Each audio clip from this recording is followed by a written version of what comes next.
I'm Leslie Elliott Boyce, and this is The Radical Center, a recording project I began in 2022 as a way to describe and discuss the social and ideological currents that are rapidly altering our culture. In a time when political polarization seems to be the norm, I'm seeking to understand rather than react. I'm grateful to all the thoughtful men and women who share their stories and insights with me in this conversation series. If you would like to contribute to this project financially, there are links in the description. Thank you, and thank you all for listening and being part of this exploration.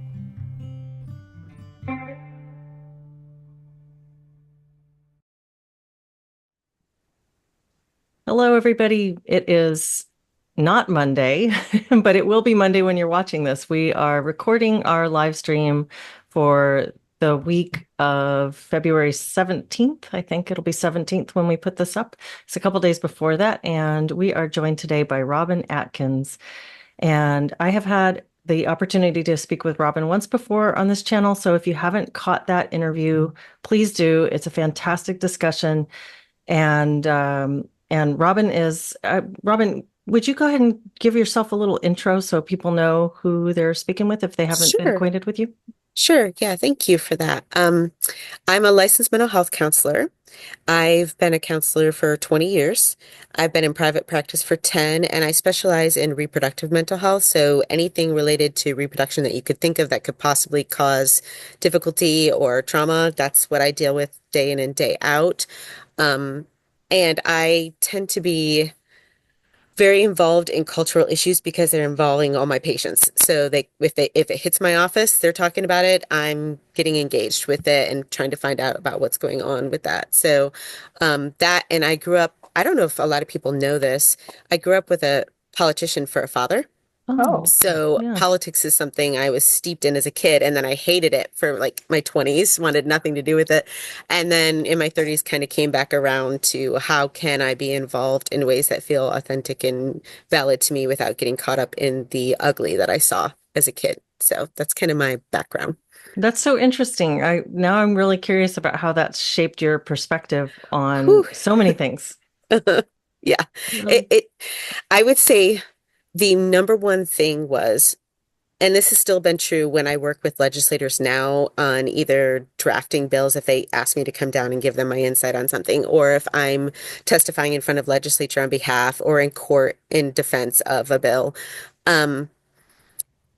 It's never the way you would think if you haven't been involved in it, it goes. The process is very political. You would think it's kind of the same with the court system. You would think true is true and falsehood is falsehood, and that's how it goes. But that's not how it goes. There's so many maneuvers and extraneous things that are involved in all of that. And watching that as a kid and watching my dad be so frustrated and watching him fight and resist being changed by the system because he really, I think he probably had a touch of obsessive compulsive personality disorder where he was very strong, ethically aligned, and really struggled with the muddy waters of ethics that politics is. And so, and seeing that myself, it's hard for me to navigate that too. Wow, that's so fascinating. How interesting. And Jennifer is just joining us. Hi, Jennifer. We're Guys. speaking with Robin Atkins, and she was just talking about her experience growing up with a politician father. So very Oh, interesting. wow. Nice to Yeah. meet you, Robin. You too, Jennifer.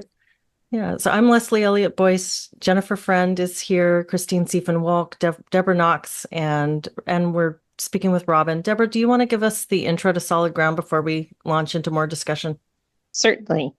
Solid Ground is a peer support community for anyone concerned about the imposition of critical social justice and/or authoritarian measures such as medical mandates in their workplace, university, children's schools, or community.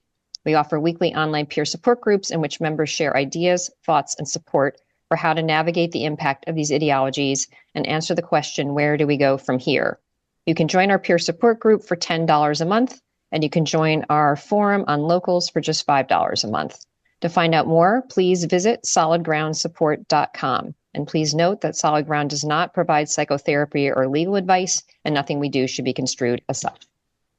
Thanks, Deborah. So we've got a new president and a new administration, and there's so many changes that have been happening. A lot of really rapid rollbacks of changes that happened over the past several years. And I guess it's it's there's a lot of speculation as well as a lot of evidence that this is really impacting people positively and negatively. And there's so much to say, I don't even know where to start. So I'm curious, what are your thoughts about this? And what do you think? How do you perceive this impacting people based on what you're seeing in your life and what you're hearing? And anybody who wants to start. Oh, Well, I thought we were waiting for Robin. I'll Yeah, start. yeah. Oh, Okay. anybody. Yeah. I can start, I guess, because actually this just came up this week. I'm involved in another group, as I've mentioned before, and we had a speaker, and anyway, some time to kind of talk off uh, before the speaker arrived. So it was kind of interesting because that very same question was posed about how people are doing with their clients in the midst of all this. And this particular person is a therapist and a clinical supervisor and kind of runs her own clinic, I guess. And she was talking about how the therapist tended the therapist she's working with tended to sort of agree with several of the changes being made, but the clients have not. So the clients that are coming to see her are in mental distress and emotional distress, very depressed, very angry, all of those things because of these sweeping changes that are happening. And as a therapist, those interns and trainees did not have the same reaction. So for them, what they're bringing into supervision is, okay, well, how do I respond? Because my clients want to see this very intense visceral reaction, and they want to see that I'm on their side, kind of thing, and that I agree with what they're saying, but I don't. And is it my role to agree anyway? Mm. What is my role in this particular circumstance?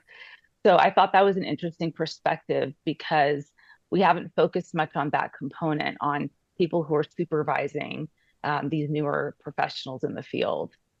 So I haven't seen it as much because I'm not a supervisor at this moment. So, it was just interesting to kind of hear her take on that. Mm.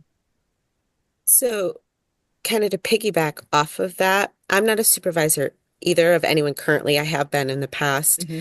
Um, what I'm seeing in some like private therapy groups on social media that I'm in is a mixed reaction on the behalf of therapists who themselves are feeling really strong emotions one way or another. And we're seeing private messages within groups of like, how do we hide what we're doing from the administration? How do we cover up for things? And like, from my perspective, not really considering what the risk of that for the patient might be. Um, and how is that therapy or is that activism in the therapy room? Mm-hmm. And that's been a pretty frequent thing that's popped up for me in the last 4 years anyway. What's activism? What's therapy? Um, I myself had a really difficult time about 2 weeks ago with how rapid things were coming out. I want to research. I don't read the news to find out what's happening. I actually want to go to like whitehouse.gov and what is actually being said and listen to the actual interviews. And it was all so much. I felt disconnected and kind of unmoored. And Mm-hmm. I had to take a complete social media break and news break for a week just to let my nervous system settle back down. And then I did a deep dive for about 2 days into like what actually is being done and how is it implementing. And that really helped me reground myself. But I don't typically experience that. Even through COVID, I didn't feel that unmooring. It was the change is so fast that I couldn't predict what the world was going to look like in 6 months. Um, and reorienting myself, I understand much better when my patients are coming in really scared and afraid. And also just the reality of how things are impacting them. And so I have patients that are very concerned about the DOE being dismantled, for example. I have a lot of teachers that are patients of mine and some patients that work in like federal grants. And so how Mm-hmm. is that directly? Because they could potentially lose their job. And so I don't think it's our job as therapists to try to one way or another impact how they're feeling about that, but to help them find the information and help them feel empowered about what can they control in that. So if you are afraid about you're going to lose your job, what are the things you need to do that if that does happen, you'll feel safer and more grounded with there's another thing I can pursue. Like, is my resume updated? Do I feel comfortable doing interviews? Those kinds of things. Am I on LinkedIn or whatever platforms they want to use for that? And then encouraging them to look into, so I didn't know this till last night. If the DOE is dismantled, what happens to Title IX protections that were just executive order reinforced? And so I didn't realize that the DOE doesn't actually control any of the title protections. That's really under the Department of Justice and the Treasury Department. And so I wasn't Mm. aware that none of that was connected.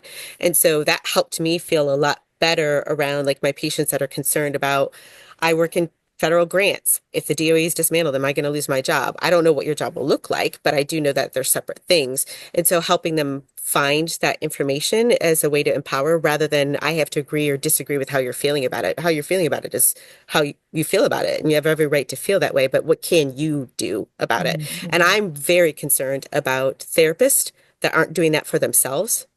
And so they're feeding into the anxiety of patients. Sort of taking this big amorphous anxiety and breaking it down into its concrete components and looking at each one, just reality Mhm. testing that anxiety.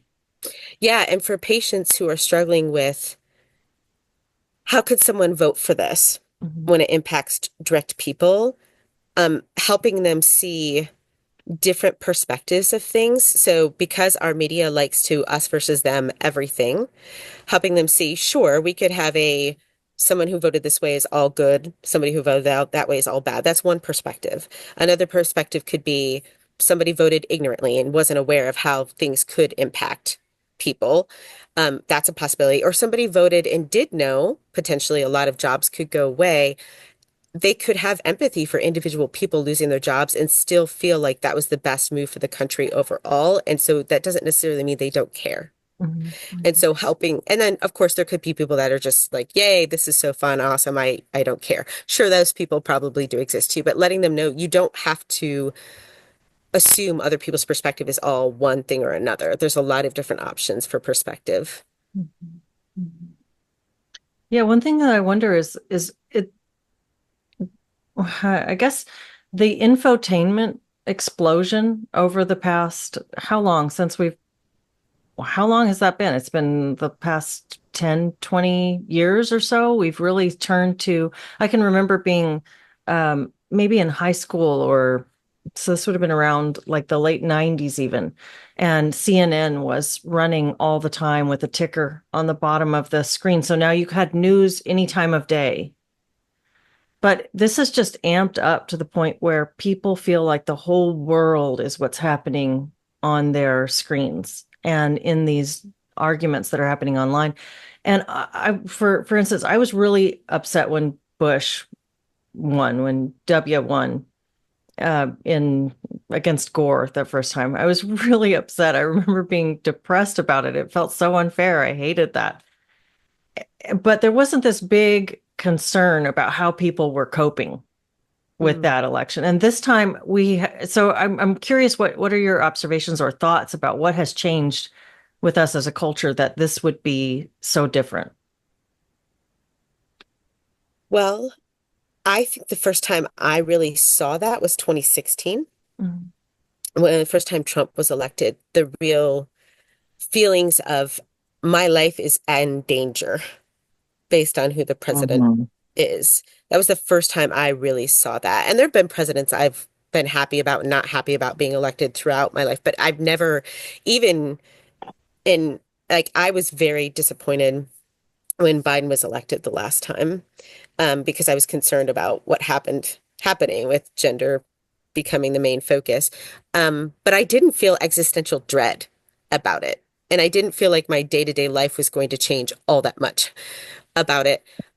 So yeah, it's really 2016 I first started seeing people really feel so connected to somebody so distant from them in reality, directly impacting their life to such a degree. Like, I'm going to leave the country because I might be killed.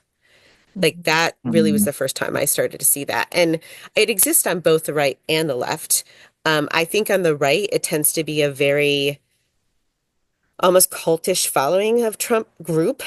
Um, On the left, it seems more pervasive, but that might just be my experience of what I'm seeing Mhm. online.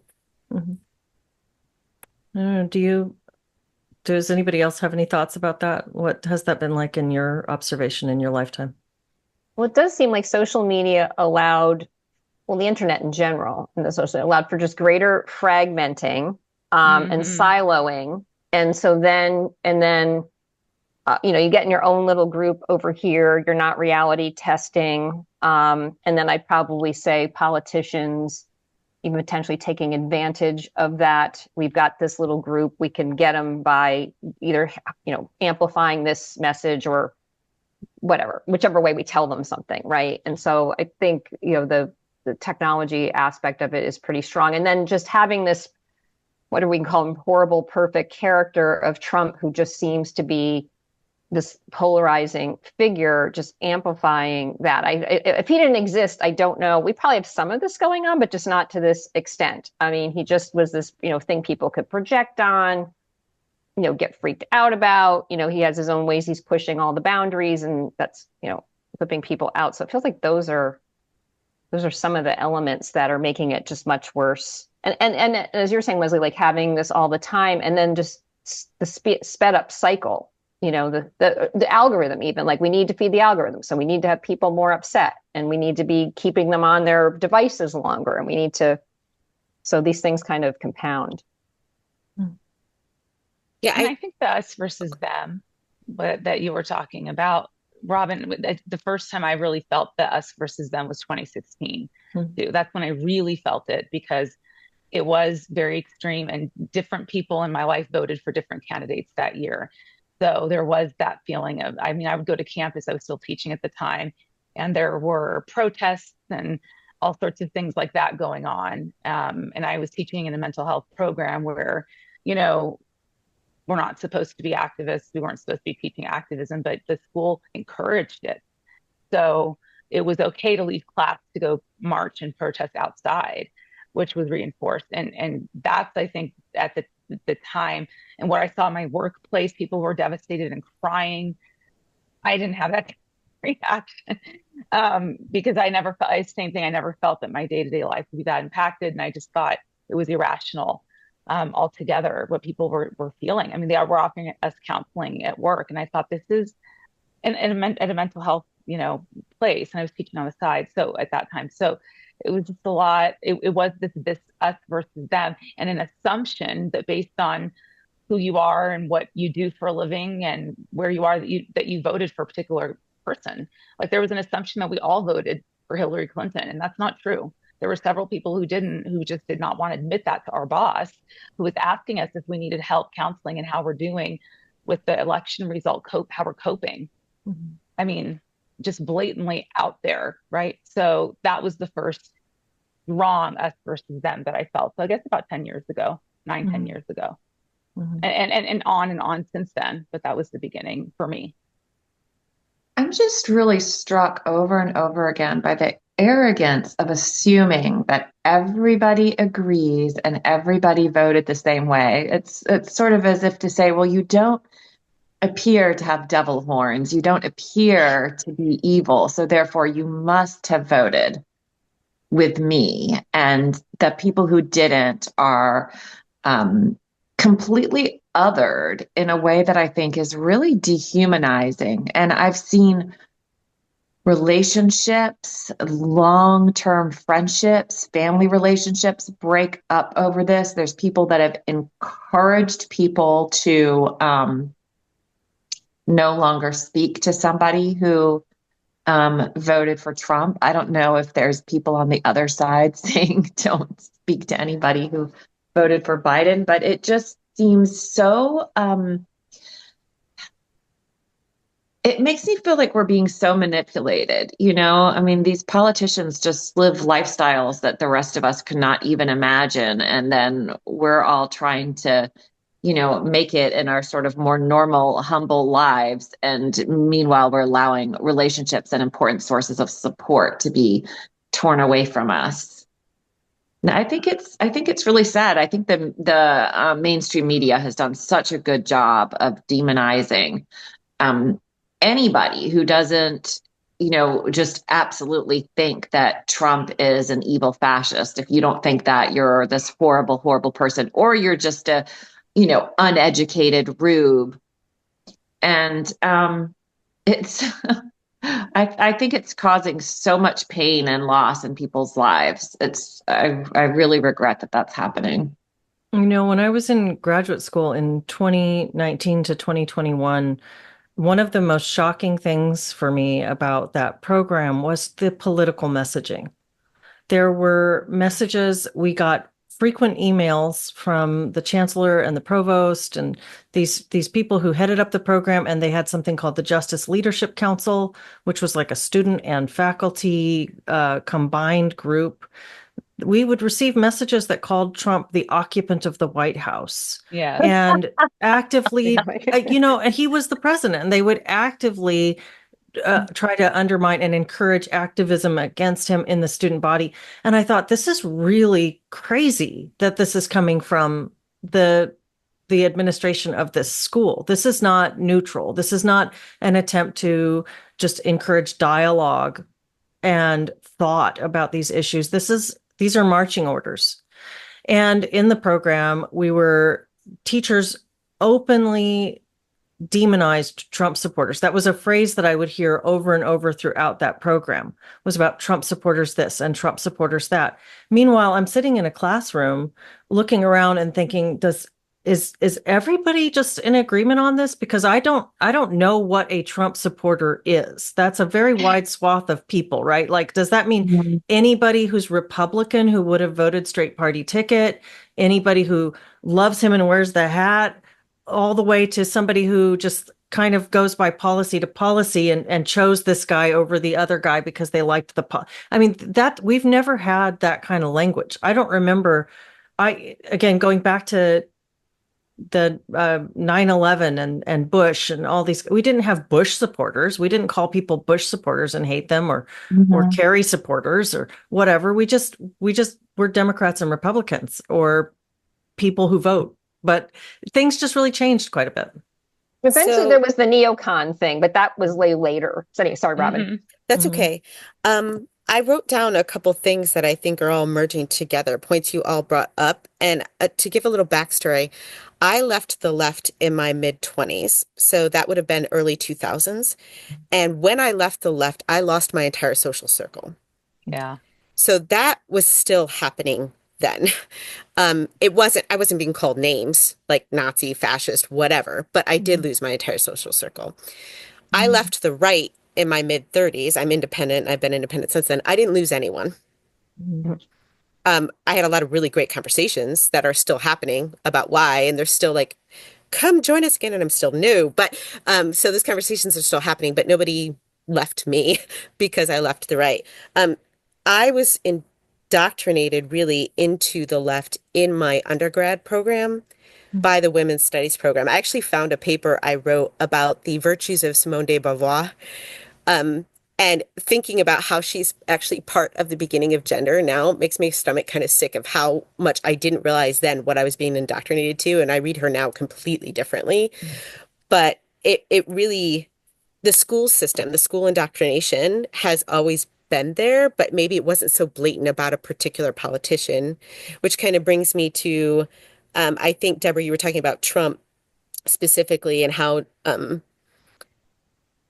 inflamed he can get people. And he's the first president we've had that wasn't a politician.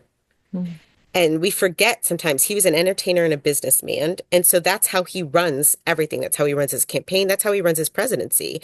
And I think we're all adjusting to, oh, an entertainer is campaigning, not a politician. And he really loves the limelight, even if it's negative limelight. He engages that and entertains that. And I think sometimes voters think, oh, he's trying to antagonize me, when actually he's trying to antagonize media.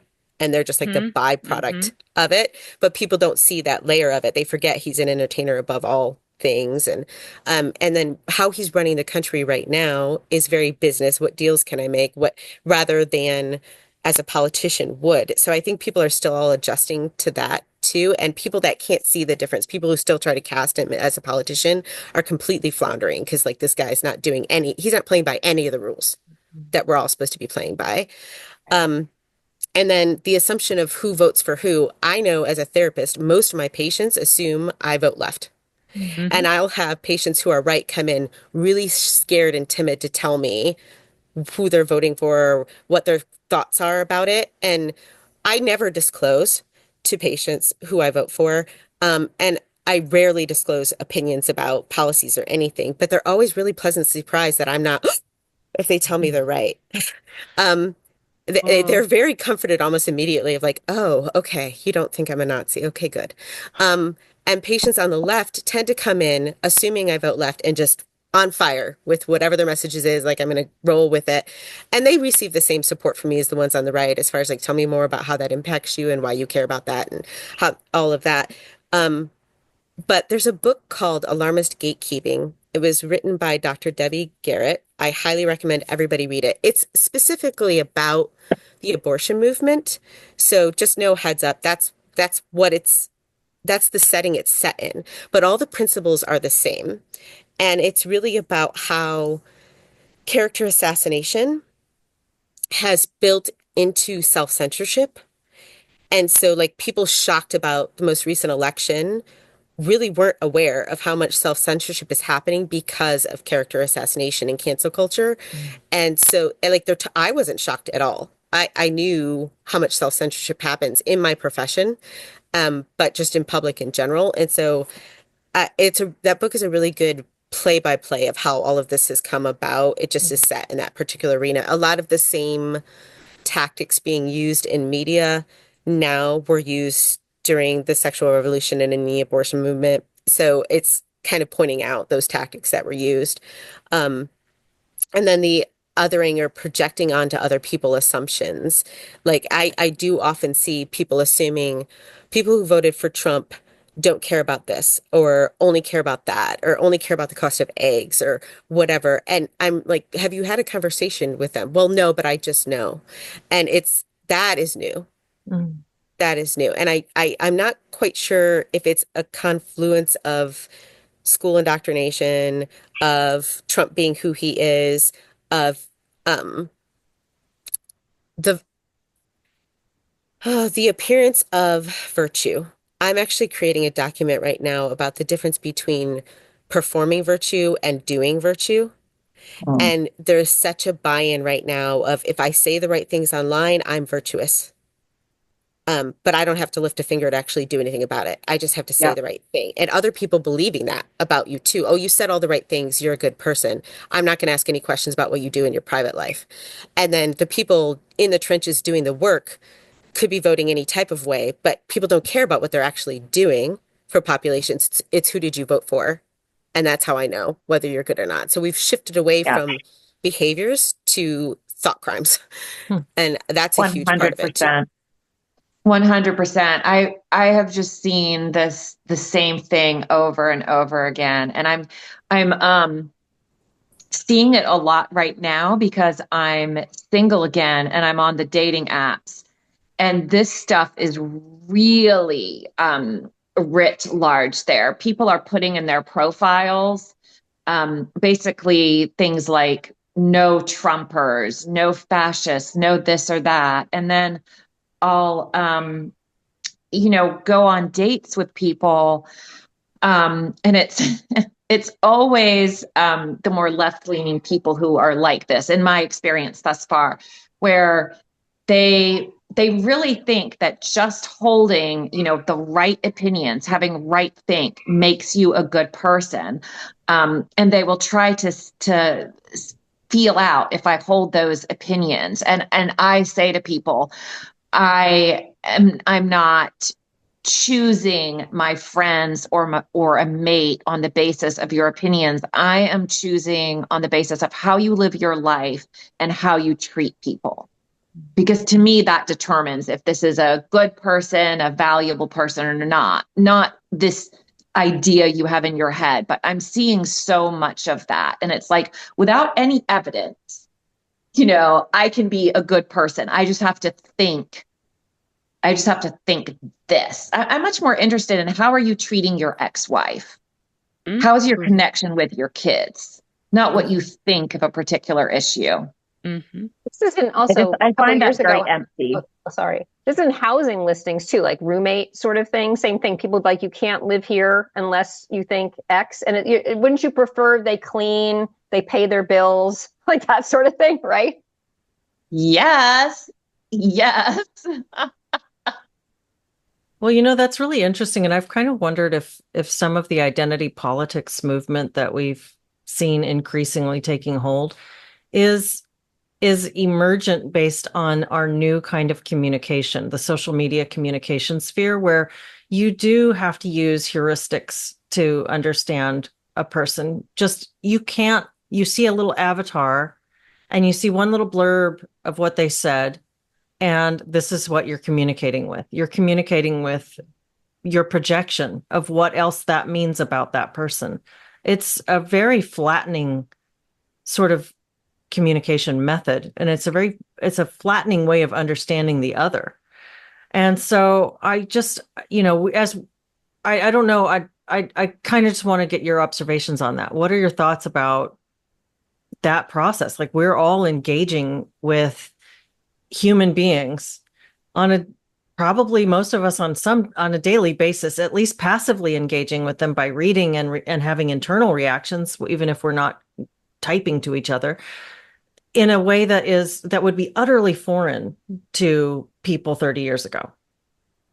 So I'm not going to go down my conspiracy lane about transhumanism overall, but we are all being disembodied. Mhm. And all the movements we're seeing right now are disembodied movements, and disconnecting us from our physical, biological being. And I think that's part of why virtue signaling or performing virtue online has become the new standard for a good person. It's a completely disembodied experience. And so I think it's all connected as far as what direction we have been taken overall by whatever systems and powers that be. And I'm not going to, like I said, go into my conspiracy theories about why that's happening, but I just feel like all of it goes back to I'm disconnected from my own body. I'm assuming you're disconnected from yours. And so really all that matters is what we think. And I have a philosophy degree, and I go back to like my very first philosophy class. I think, therefore I am. And we wrestled with that forever in that class. And I'm like, we have fallen so far from where I was 20 years ago. Like, we're back to, we already learned these lessons, but here we are again. Yeah, the virtue signaling, the performance of virtue, and the way that social media sort of encourages mic drop statements. Like, I'm just going to make this statement and watch the likes pour in, and then I'm going to feel approved of. I'm going to feel good about myself. That's a really weird phenomenon, and it's so different from how you talk to a human being face to face. It is very disembodied. And there's a whole generation of young people who don't have experiences pre this with social, you know, normalcy, whatever that is, right? Like, all of us knew life before Twitter and Facebook and even MySpace.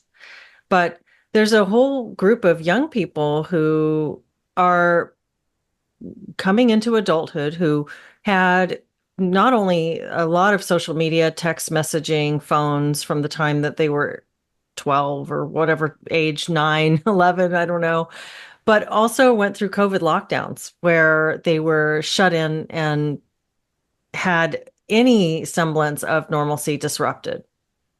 And so these kids have not only had a different way of interacting with one another and with the world and thinking about themselves in the world, but also um, also had this really serious social wound inflicted upon them. And they've been told, like you said, Robin, the indoctrination started a long time ago. I mean, I had a psychology of gender class in the early 2000s in a college course that wasn't nearly as extreme as what we're seeing now, but I mean, these ideas were out there a long time ago. But the kids that are coming of age now have been reared within these programs that so specifically and directly indoctrinate. And now they're seeing a lot of these things undone by what probably seems like a very backwards thinking, old-fashioned, bigoted movement. And so what is that? What must that be like for these young people? Well, they were told for nearly 2 years that their own bodies were weapons. I mean, you force a mask on somebody who's healthy, Hmm. that's a constant, your body is a danger. Your body is a danger. Um, we need to keep kids out of schools because grandparents might die if kids connect COVID. So kids are being told, like, you could potentially kill your grandparents if you catch COVID. Like, there is so much indoctrination about your body is a weapon that no wonder they're being so disconnected. I mean, you add the porn movement on top of that, and they're being indoctrinated with porn from, I mean, my oldest son was 8 when he first stumbled upon it on completely unintentionally. He Googled car wash and it took him to a Christina Aguilera song, which then took him to porn. And so, Wow. like at 8, so Mm. from such a young age, they're being told their bodies are both dangerous and unhealthy, but also objectified and meant for certain purposes for other people's pleasure. And then girls being told if you're going to be modern and free and emboldened, you have to be super sexually liberated and willing to try all these things. And then boys get ideas about what is normal through porn. And so suddenly we have a choking epidemic of boyfriends choking girlfriends in sexual interactions. And like all of it is so extreme. And I do think it's that disembodiment, that disconnection with how we build relationships in real life that drove a lot of that. And then profit, of course, drove a lot of that as well. Hmm. Hmm. And isn't it, is Amy Souza who talks about like we got that in that you get disconnected from that sort of instinct, like the sort of instinct, like the disgust, or you're like you get a no, but you're like, I can't be thinking that, that's bigoted, but your body is really telling you like get out of here, and you override. Hmm. Hmm. Yeah, I mean, my own journey with how I feel about gender, I started out pretty moderate, kind of middle of the road about it. And the more and more I thought about what I was shoving down with my reactions to things, like Amy talks about, I was desensitizing my natural sympathetic nervous system to things that I knew weren't healthy, weren't good, were scary or dangerous. And I'm a survivor of sexual assaults, and even that I was shoving down the lessons I had learned there Mm. to try to be nice.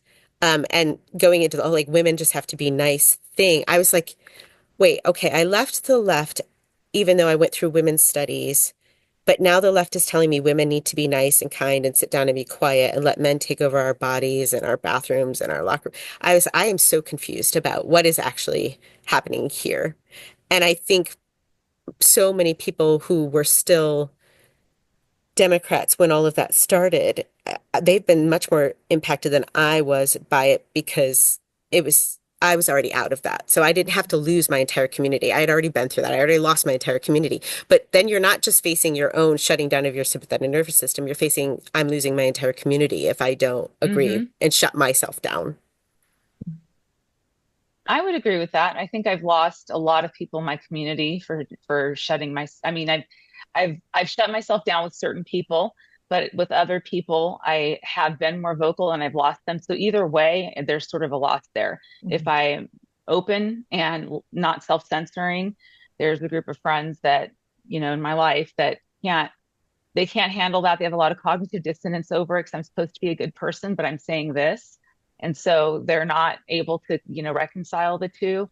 And then I have people that we disagreed so much that they just said, well, I just can't talk to you. I mean, I can't, I don't believe in what you're doing. And that had to do with the COVID situation and and the decisions I made during COVID, what to do with my body, how I decided to handle it. And that cut off a different set of people.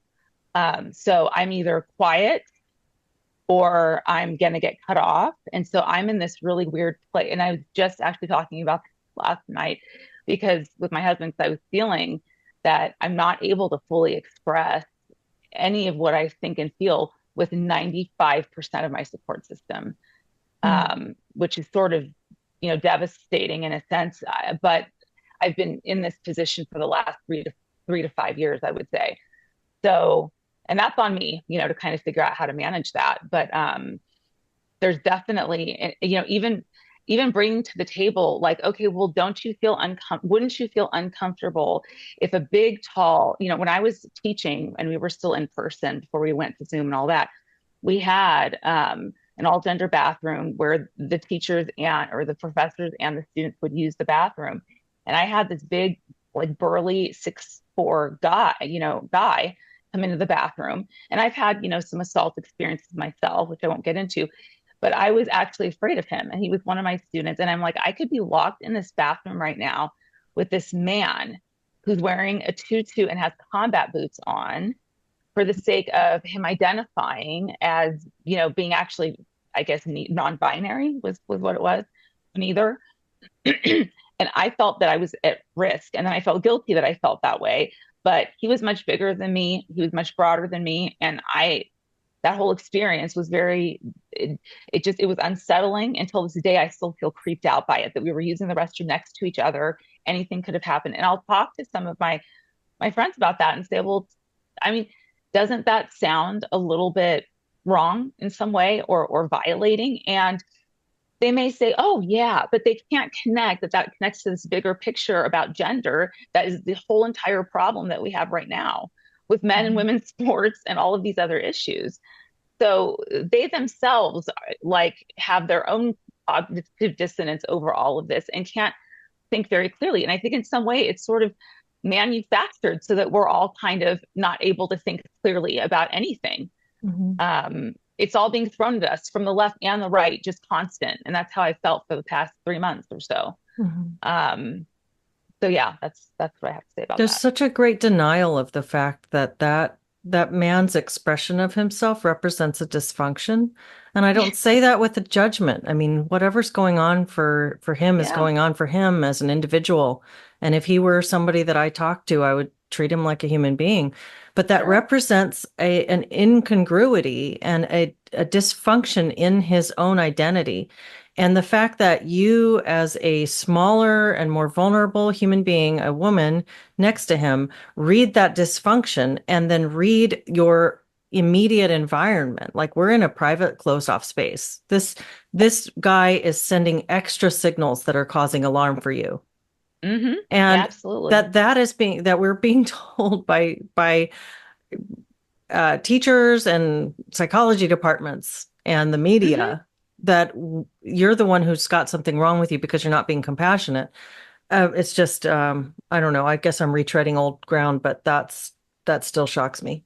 No, it's really, really important because it's not just harming Christine in that Hmm. moment, which it absolutely is. It's harming him too, because he's Yeah. outsourced his identity to the approval of others. So much so, he feels emboldened to make others feel afraid hmm so he can feel better about himself. And that to me is a terrifying prospect that we're encouraging a lot of people to feel so emboldened that in order to feel good about you, you need to have others feel afraid and Yes. shove down that fear.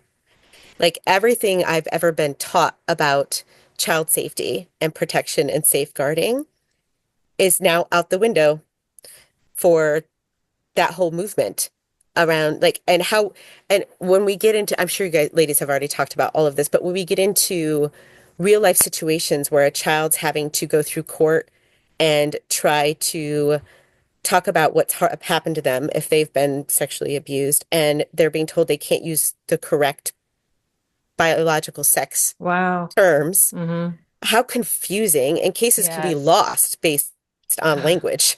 And so like and now they're confused about who they and now they're being told, well, you have to ignore what your eyes say and believe what this adult tells you. This adult that's willing to put you in compromising, unsafe situations for their own validation. You need to shove all your stuff to, like it's so terrifying to me how much it's harmed everyone involved. And I know, Leslie, when you and I were talking about me joining today, one of my biggest concerns was with all that's coming down with the Trump administration, like the off ramp for these people that are fully bought into that ideology. And how are they going to feel being told, sorry, your identity is not based on what other people affirm for you. hmm And we're not going to do that anymore. And now they're completely lost as to who they are and what's important and where do they ground themselves in. Hmm. They're disembodied, they're disenfranchised, and they believe that they have no agency and no power, and everything exists outside of them. All of their affirmation, all their power exists outside of them and other Yeah. people's reaction to them. And they're being exterminated or whatever, right? Right. Like, yeah. Hmm. Well, and that off ramp is so critical because with if I mean, I could see potential for just another backlash in a few years. Hmm. You have to Hmm. integrate this. Hmm. These are massive cultural changes that have happened over the past few years, but to so many people who live in this very immediate sort of reality, they're not aware that this is, I mean, I even in my graduate psychology program, we were being told trans people have always existed. This has always been here. This is like this mantra that's being drummed up. This has always existed, and that this is a human rights thing. And so people right now who are hearing an executive order that comes through and says there's just two sexes are, if we don't have some kind of an off ramp to integrate this, then what we have is we just are amassing a massive backlash that's waiting for 4 years, and who knows what it's going to Yeah. look like in Mm. the next election cycle. Interesting point. Yeah. Yeah. I think how we handle this is important. That's why the gloating doesn't make any sense to me. Yeah. Like Yeah. There's a lot of glee. Yeah. yeah, Mhm. it was so ugly on Twitter. I feel like I need to get off that app because it makes me cynical. It makes me feel Mm. cynical to just expose myself to all of the smackdowns. It's constant smackdown, over and over, put down, and I've got a better you're an idiot and here's why. It's just, this is what it feels like. And after the election, there was so like, oh, let's watch the libs cry. Like, really? You don't think that there's going to be another election in 4 years and that it's important right now to bridge gaps and see human beings? Yeah. Like, are you losing your humanity? Hmm. Mhm. Yeah. Yeah. Well, That's yeah, why this. Oh, go ahead. the reaction to being called Nazis and fascists Mhm. was to, aha, see, there's more of us than you. But unfortunately, that doesn't prove them wrong. That it re-emboldens their thought that you are Nazis and fascists. And I think gloating, we all know gloating in sports is bad sportsmanship. Yeah. It's no Right. different in this. Yeah. So I do think to some extent people are losing long-term perspective Right. and really just focused on the right now. And I'm concerned about, like you said, integration back into society and back, and also the lies they're being told about, like, you can't get healthcare anymore if you're trans. Oh, sure you can. You can't get hormones or surgery if you're receiving taxpayer-funded government health insurance. Mhm. But if you're in private pay, you can still do all of that. And if you're on government insurance, you can still get health care. You just can't get those particular procedures. And Right. people forget Mhm. for an entire history of government having control over healthcare, that's been the case. They Mhm. have said yes or 100%. no to things for the entire history Yeah. of it. And like, even like, oh my gosh, Elon Musk has access to my information. Do you know how many IRS agents have access to your information? Right. Like the Right. entire history of government, this has been going on. So the lack of education in, I'm assuming, primary schools about how government actually works versus what the social messaging should be about government, I think has really harmed entire generations on awareness about what is actually happening and what will actually happen to them and the difference between corporate and personal. And so, like, I had a friend who was really distraught about people can't use pronouns in government emails anymore. And I said, well, who owns that email structure, that system? The government does. It's not your private email. You can still use them in your private email, but I don't know if you've never worked anywhere that was corporate, but I've never been able to put things in my corporate email. Like, I identify as child of God. I can't put that in any of my business emails. Like, this thought that like a human right is I get to control all the systems around me. What? Mhm. Right. When did that become a human Yeah. right? So Since yeah, when? yeah, that disconnect with like, nope, you exist within systems, and if you give government control, they are going to control, and you're not Mhm. always going to like it. And whoever you're voting for, maybe you're happy with the way they're controlling, but the next person's going to have the same authority. And so Mhm. both Yeah. sides forget that. Whatever people allow the Trump administration to do, the next cycle, if the other side gets elected, they have that power too. I have struggled with this flood the zone, like machine gun, like approach. Like there might be some things I might have, oh, I'm glad there's that ego. I'm glad, but it is, I mean, people are reeling, and it does if people have an idea Trump doesn't care, he's me, they just can reinforce that notion. And I understand, I'm thinking from his point of view, it's like, I only have so much time. I'm going to get a lot of shit done, and who cares? We're just going to mow this stuff down. But it is having this cost, as we're seeing, on just people's ability. Even like with you, Robin, who's not necessarily against, you might like some of the things are happening, but you're like, even I can't even, it's just a lot of change. Like, how do Well, I even process it? and I'm aware, like I'm even aware of the messaging by news and media that's trying to design its psychological warfare. I'm aware every day that that's happening, and I knew when I was feeling dismoored, none of this is real. I need to actually read the order. So even being aware of all that, I felt overwhelmed by all of it. But then I had to my husband reminded me, this is new to you, but Trump's been planning this for 4 years. None of this is new to Right. him. His whole Right. cabinet's been aware of this for 4 years, and they're doing exactly what they promised they would be doing. We just didn't expect it that fast because it's never been done this fast before. Mm-hmm. And Right. so he's like, I think when it all shakes out, there'll be good things, there'll be bad things, and we'll all adjust to that. But we have to remember his experience isn't our experience. And so, yeah, like he went in knowing exactly how that was going to unfold.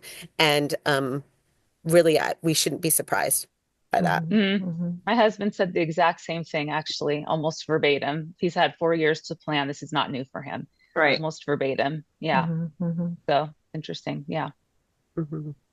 Well, I wonder what this is going to mean when we talk about gender specifically for all the people who have already made permanent modifications to their bodies and who have deeply invested in this as their reality.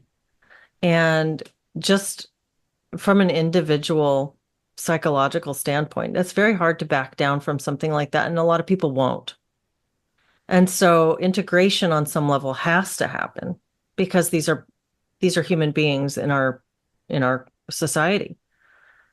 And to just be in denial of that doesn't make it go away. I don't know. I mean, what are your thoughts on how do you bridge the gap with not just people who have invested in a gender ideology, but people who are really struggling right now? Like I had this one of my friends from high school that I don't talk to very much, but I have an Instagram account and I see her posts and she's really lovely. She was a really good friend of mine back in the day. I haven't talked to her in years, honestly, but I see her posts and they make me smile. And she posted something kind of a little screed with an end point that was, if you don't agree, just delete me. I mean, that's so common right now. I mean, people are so upset. And my initial response to that was to take it personally and be like, well, screw you, and feel it right back at her. I mean, I felt like it's so Hmm. sticky. Those snide, snarky, hateful statements are so sticky. They just Mhm. jump off and get you too. And I'm like you said, Robin, I try to be really aware of this stuff. I try to be I try to guard myself against cynicism and remember the humanity. And I'm talking about it all the time, and yet I still feel it. Yeah. And so what are y'all's thoughts on how to bridge these gaps, how to work this integration and be a human being to other people who are struggling, even if we don't agree with their perspective?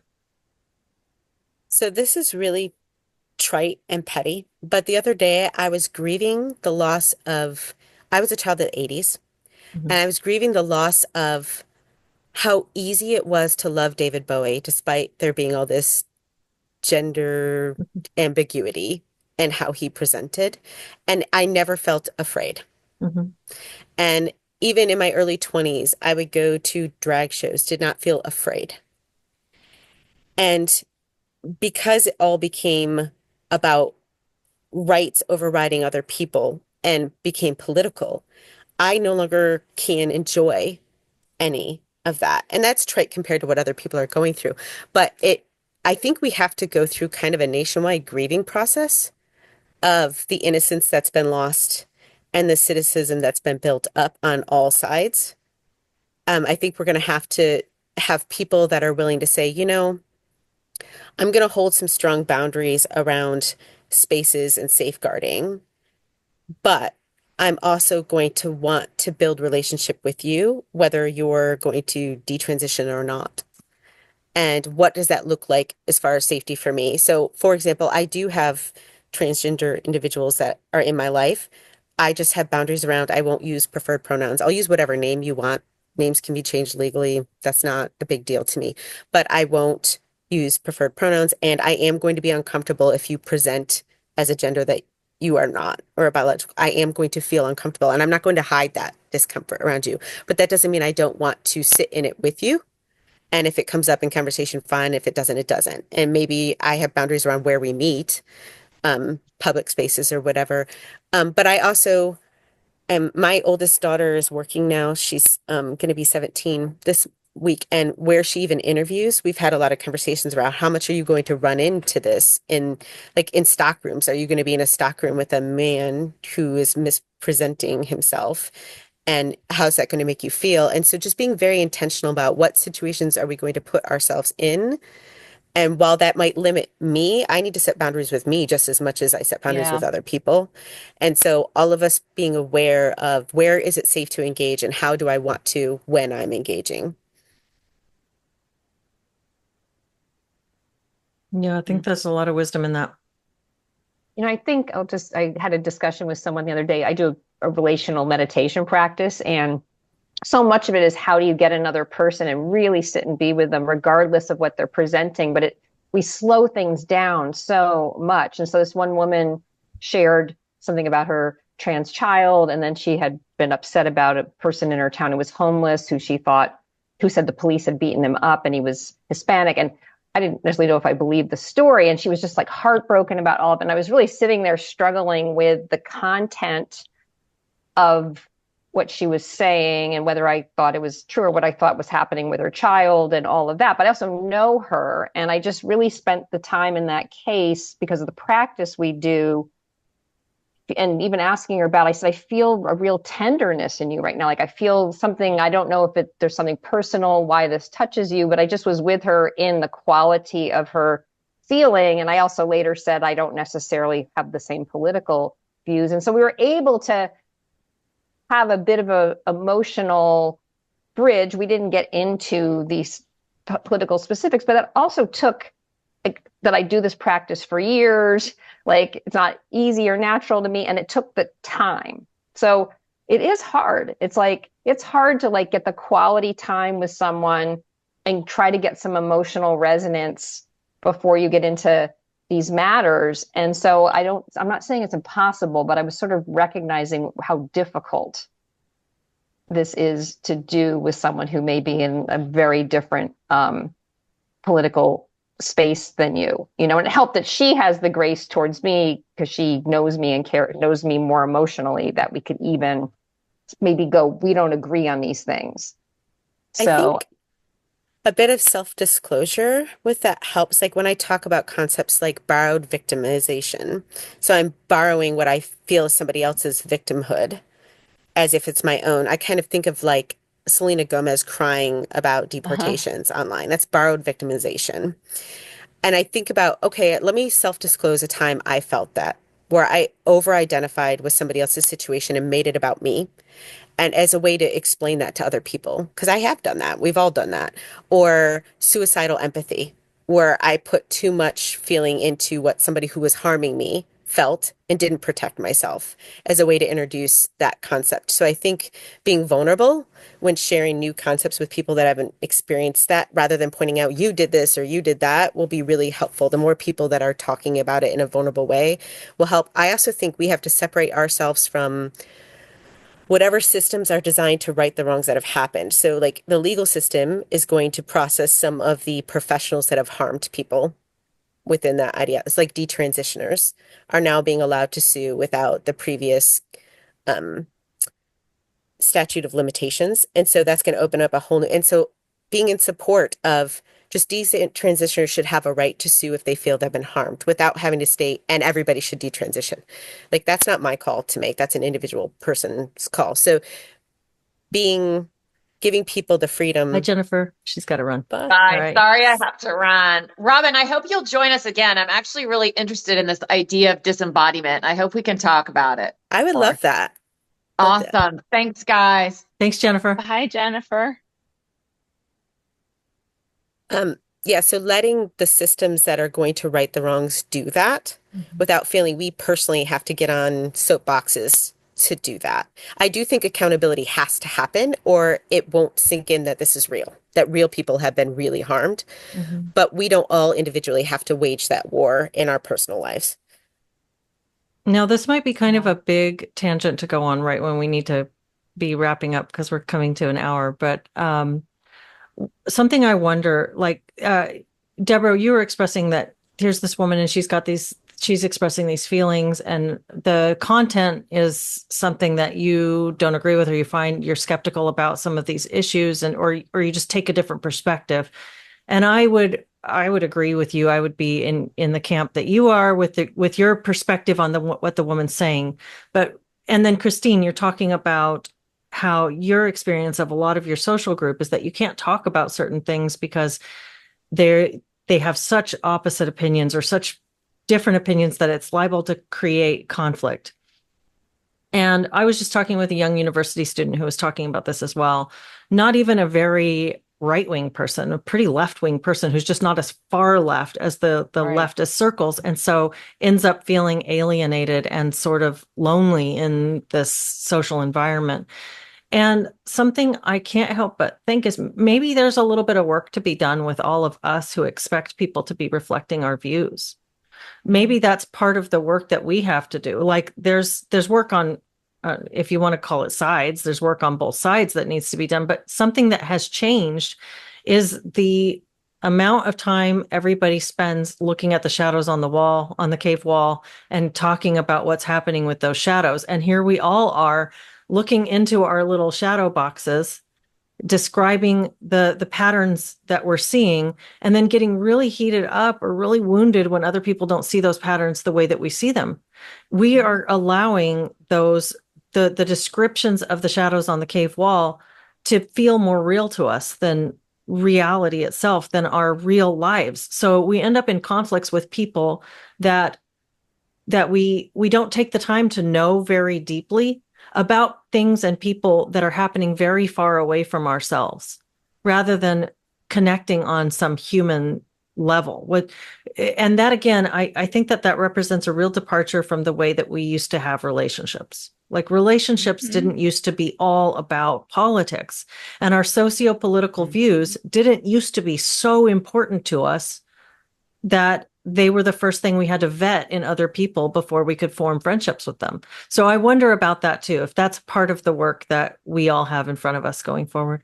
And another piece of this too, I kind of gotten this in a bit of a coaching session the other day, was watching how much, like, even though I'm not like this woke person trying to change the world, there is still this, like, I feel this responsibility. Like I gotta get other people to understand each other. I've got to bridge people. I've got to do all this. And there was this bit of like relinquishment. Was that the word, relinquishing? Like, I was realizing how much I'm trying, wanting to control. Like I don't like, and it may be because I had parents that fought and divorced. And so some of that's my motivation for Mhm. having really not tolerating all this polarization. I mean, I don't like it, and it is, I prefer it's not, but like I could see there was a personal issue, like a childhood issue in that. And it's like, where can I, whether you're religious or spiritual, you could go, well, maybe I need to trust God's gonna, or whatever. If this is gonna work itself out, I don't have to be the one carrying so much of it or something. So I don't know if that, there's a piece of that in there too, in addition to what you were saying, Leslie, about like trying to think our ways are correct, or how much do I need to be involved in this even? And is some of this just a little bit of like letting go of the, not Mhm. being completely like out of touch, but how Mhm. much is it my mission to do something here? Yeah, I've thought about that as kind of a spirit of activism that's inhabiting all of us in this age. We are all being called by whatever forces, whether it's emergent, whether it's just the water that we're swimming in, to go and influence other people. That's why we have like one of our top paid jobs nowadays is influencer. It's nuts. But there's this call to influence, this call to be an activist. And I see that, and I don't want any. I mean, here I'm talking on YouTube. I'm like going to say I don't want any part of that, but what are we all doing? We're all having these public conversations, and so there's a constant battle of I need to come back to being radically responsible for myself and relinquishing responsibility for anybody else and just allowing it. to some extent. But then there's it's just, Yeah. I'm not making any sense anymore, but it's really interesting. It's so fascinating this time. I have hope. Two of my kids are Gen Z. Mhm. And while I have a small group of access to Gen Z, I'm not claiming to know what that entire generation is about, but they have friends all over the political spectrum, and none of them focus on politics. They're actually Mhm. Ooh. disgusted by it and want nothing to do with it. So I do have hope that the next generation to step into adult, I think it's 14 to 24 or something like that is that age range, that they're going to refocus on, hey, let's bond over hobbies or family or sports or whatever. And politics doesn't need to be the center of Mhm. Mm-hmm. everything. And I see them pushing back. My oldest daughter does cosplay. And there's a lot of really negative banter about cosplay from the right, about it's Mhm. evil, it's devil, it's Mm-hmm. everybody's a furry, blah, blah, blah. And she's like, ugh, like, just let me play dress up. I'm literally just Right. 17 wanting to play dress up. That's all this is. And Right. it's not sexualized, it's not violent, it's just, but she's also getting pressure within the cosplay community of if those same messages you were talking about, Liza, if you didn't vote for this, just you're not allowed in the cosplay community. And so she, as a Gen Zer, has been putting out quite bravely, in my opinion, for a 16-year-old on her YouTube, all are welcome here if you're just here to cosplay and talk about costumes. Mm, That's all we're love doing, it. though. I'm Yeah. holding space. That's all we're doing. We're not talking about politics. We're not talking about Mm-hmm. gender. We're not talking about, I love it's it. just cosplay. That's what we're Keep, doing here. yeah, keep it And on the she topic. moderates it like a pro. That's So, great. mhm. That's fantastic. Yeah, That's very politics hopeful. parasitizes everything if it's not kept out. Mm-hmm. Wow, so fascinating. I feel like I could talk to you guys for another hour about this, I but I guess know. this might be a good time to wrap. Does anybody have any final thoughts as we close out? Anything we missed or should have said? Just I think it was great to have Robin with us today. So thank you for joining. It was wonderful to have this conversation with you. Thank you for allowing me to. I really enjoyed it as well. I don't get Yeah. enough conversations. I'm in therapy or with my patients. I don't get a lot of adult to adult that isn't Yes. therapy. So this was so nice to do this. I Good. really like it. Good. yeah, it's a delight to have you. I hope we can do it again, and maybe you can join us for that prompt that Jennifer offered about Oh, embodiment yeah. that you were talking Hmm. about. I'd Yeah. love to Let's get get Amy in into on it. that because she's Mhm. my guru. Amy? Hmm. Amy Souza. Oh, yeah, okay, yeah, totally. We're Love that. friends. Let me, Yeah. if you want, reach out. Absolutely. That'd be Yeah, fantastic. Let's plan it for, maybe next month sometime if you guys have a Monday free. awesome. Cool. Well, have a great week, everybody, and thanks for Thank being you. here, You too. and we'll see you next Monday. All right. You.